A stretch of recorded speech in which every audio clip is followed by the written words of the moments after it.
We are familiar with the repo markets. Very simple. There is a bond which, let us say, A owns it. A pledges it to B and then gets cash out of it. B will later pledge the same bond with C and get cash out of it. C will then pledge it with D, and you know how the series goes. So what happens is, at some point in time, if there is a problem with the contract, then you will find that all A, B, and C have to rush and arrange for funds because their margin calls will start kicking in. This is a very serious problem because within a certain stipulated time limit, if the margin call is not addressed, then it can actually mean that A, B, and C will be totally out of business for life. So, how does Sukuk bond come out of this problem? Does Sukuk bond also have the concept of repo markets? How is it different from that of the conventional bond repo market? Learn more.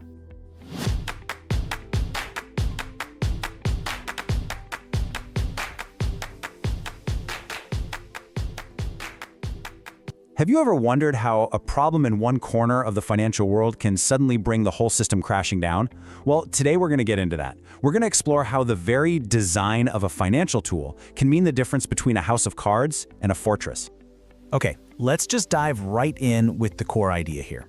A bond is like a copyable key, but a Sukuk is like a physical machine with one lock and one key.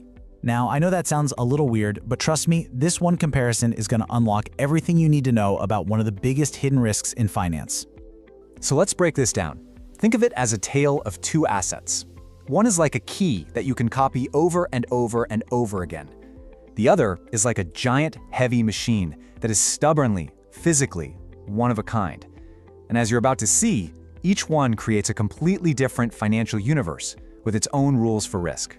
Let's start with our copyable key, the conventional bond. But, to make this really hit home, we're not going to talk about boring old paper bonds. We're going to talk about something you can actually picture, a truck. So here's the star of our first story, a single real truck. It's a solid asset, right? You can touch it, you can see it. But in the world of conventional finance, this truck has a hidden superpower, one that makes it both incredibly useful and, well, incredibly dangerous.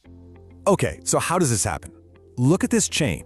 The owner gives Bank 1 a photocopy of the truck's title to get a loan. Simple enough. But then Bank 1 takes a copy of that photocopy and uses it to get its own loan from Bank 2. And then Bank 2 does the exact same thing with Bank 3. You see where this is going? The chain just keeps on growing. I mean, on the surface, this looks kind of efficient, doesn't it? Money is moving around, banks are making loans, everyone's got a piece of paper that says their loan is backed by a valuable truck. So what? What's the catch? What could possibly go wrong? And this is the catch. This is the crucial point. What we've built here is a financial illusion. We have a whole tower of loans, all built on the promise of a single asset. Every single bank in that chain thinks they have a solid claim to that truck, but they're all holding a claim to the exact same truck. And then, boom. If the value of that one truck suddenly crashes, or the mortgage-backed security, whatever the real-world asset is, that illusion just shatters. The whole chain of loans collapses like a row of dominoes. That's systemic risk. And it's exactly what happened with Lehman Brothers in 2008. Okay, so that's the problem. Now let's switch gears and look at a totally different way of doing things. We're now entering the world of the Sukuk, our physical machine with only one key. We're leaving the land of photocopies far, far behind. And here's the hero of our second story, this heavy industrial machine.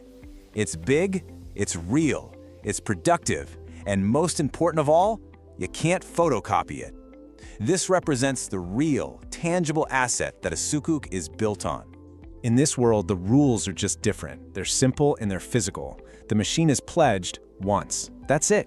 It gets physically locked up, tagged "Do Not Reuse," and the bank that financed it earns real income from the machine actually being used.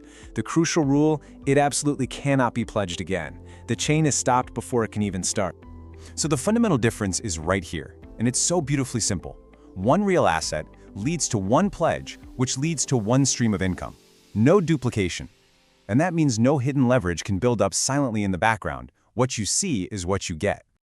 So what happens if things go wrong in this world? What if the machine's value suddenly drops? Well, yeah, it's still a problem, But it's a contained problem. The loss only affects the people directly involved, the owner and the one bank that has a claim. There's no domino effect, no system-wide panic. The problem stays local. All right, so we've heard our two stories. Now let's pull the camera back and look at the big picture. Because this isn't really just about two different products. This is about two totally different philosophies of risk. It's about engineering safety into the system right from the very beginning. This table just lays it all out so clearly. With conventional bonds, you have a paper claim that can be reused over and over. It creates this opaque system where leverage can silently explode, leading to systemic risk. With Sukuk, you have actual ownership of a physical asset. It's used only once, the system is transparent, leverage is naturally capped, and any risk is localized. It's a night and day difference.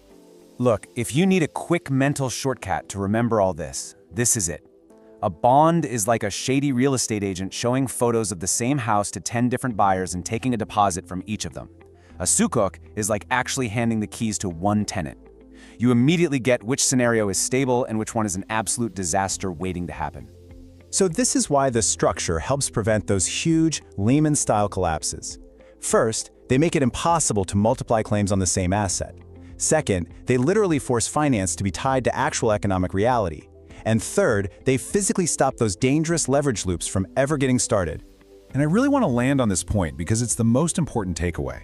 Yes, Sukuk have roots in Islamic finance, but the principle here is totally universal. This isn't about religion, it's about smart system design. It's about engineering real-world constraints on risk instead of just crossing our fingers and hoping people behave themselves in a system that basically encourages reckless behavior. And really, that leaves us with a huge question for the future of all finance. Are we going to try to design systems with better, hardwired rules that make them safer by default? Or are we just going to keep hoping that next time, this time, human behavior will finally be different? The answer might just be what saves us from the next global financial crisis.